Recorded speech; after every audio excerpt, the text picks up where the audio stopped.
అందరికీ నమస్కారం అండి. అందరూ బాగున్నారా? మేము కూడా బాగున్నాము. అయితే మీ అందరికీ ముందుగా సంక్రాంతి శుభాకాంక్షలు తెలియజేస్తూ వీడియోనైతే పోస్ట్ చేద్దాం అనుకున్నాము. కానీ భోగి అంతా మాకు చాలా సందడిగా అయితే జరిగింది.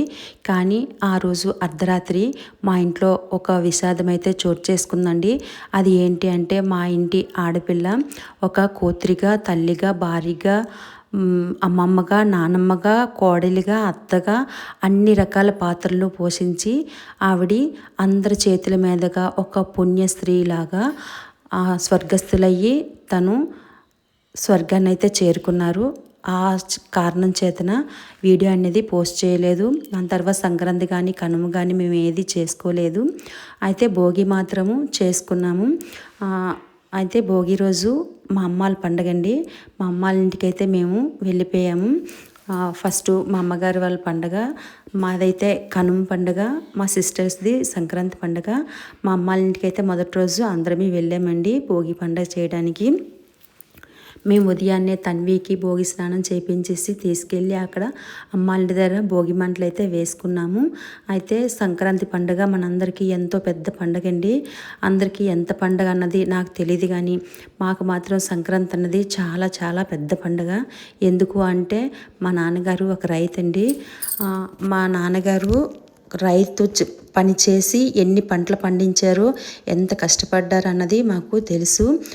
6 నెలలు పండించిన పంట అంతా ఒకేసారి ఇంట్లోకి వచ్చి ఇల్లంతా నిండిపోయి సందడిగా అన్ని పంటలతో నిండి ఆడపిల్లలతో, అల్లులతో, మనవలతో మా ఇల్లు అయితే చాలా కలకల్లాడుతుంది.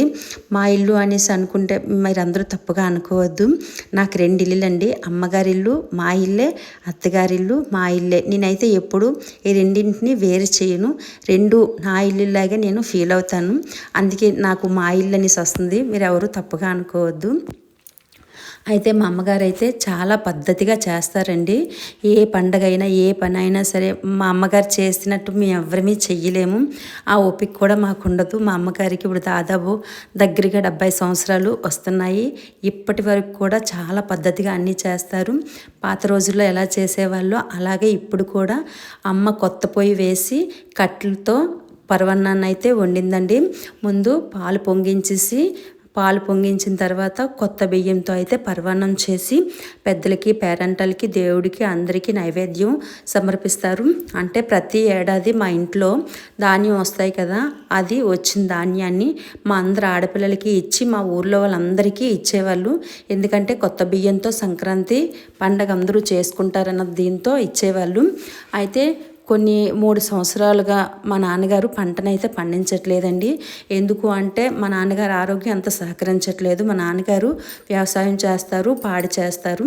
రెండింటిని కలిపి ఒక అతను చూసుకోలేకపోతున్నారని చెప్పేసి వ్యవసాయాన్ని ఆపేశారు. పాడినైతే చూసుకుంటున్నారు. అయితే ఈ సంవత్సరం మా అక్కలకు పండిన పంట బియ్యాన్ని మా అమ్మ వాళ్ళకి ఇచ్చారు. ఆ బియ్యంతో అమ్మ కొత్త బియ్యంతో పరవాన్నం చేసి నైవేద్యం అయితే చేశారు. దాని తర్వాత అమ్మాళ్ళ దగ్గర పండగ అంతా అయిపోయిన తర్వాత తన్వికి భోగిపళ్ళు వేయడానికి అనేసి మా ఇంటికి వచ్చేసాము. భోగిపళ్ళు వేయడానికి మొత్తం అంతా మేము డెకరేషన్ చేసేసుకున్నాము. పెద్దగా ఏమీ చేయలేదు, సింపుల్గా అన్నీ చేసామండి. సింపుల్గా చేసినా సరే నాకు ఎంతో హ్యాపీ అనిపించింది. ఎందుకు అంటే, తన్వితో పాటు చుట్టుపక్కల ఉన్న పిల్లలందరూ వచ్చి చాలా సందడిగా అయ్యింది. నాకైతే చాలా హ్యాపీ అనిపించింది. భోగిపళ్ళు వేసాము, అందరమీ హ్యాపీగా భోగి రోజు మాత్రము చేసుకున్నాము. ఆ అర్ధరాత్రి మా ఇంట్లో ఈ సంఘటన జరగడం వల్ల మిగతా 2 రోజులు ఏ పండుగలు చేసుకోలేదు. ఇంతవరకు మేము ఏం చేసుకోలేదు. అందుకే వీడియో కూడా పోస్ట్ చేయలేదు. మిగతా వీడియో మీకు షార్ట్స్లో వస్తుంది చూడండి. అంటే తన్వికి భోగిపళ్ళు ఎలా వేసామన్నది మీ అందరితో షేర్ చేసుకుంటాము. అది షార్ట్స్లో వస్తుంది, ఇన్స్టాలో వస్తుంది, అలాగే యూట్యూబ్లో కూడా వస్తుంది. ఒకసారి వెళ్ళి చూడండి.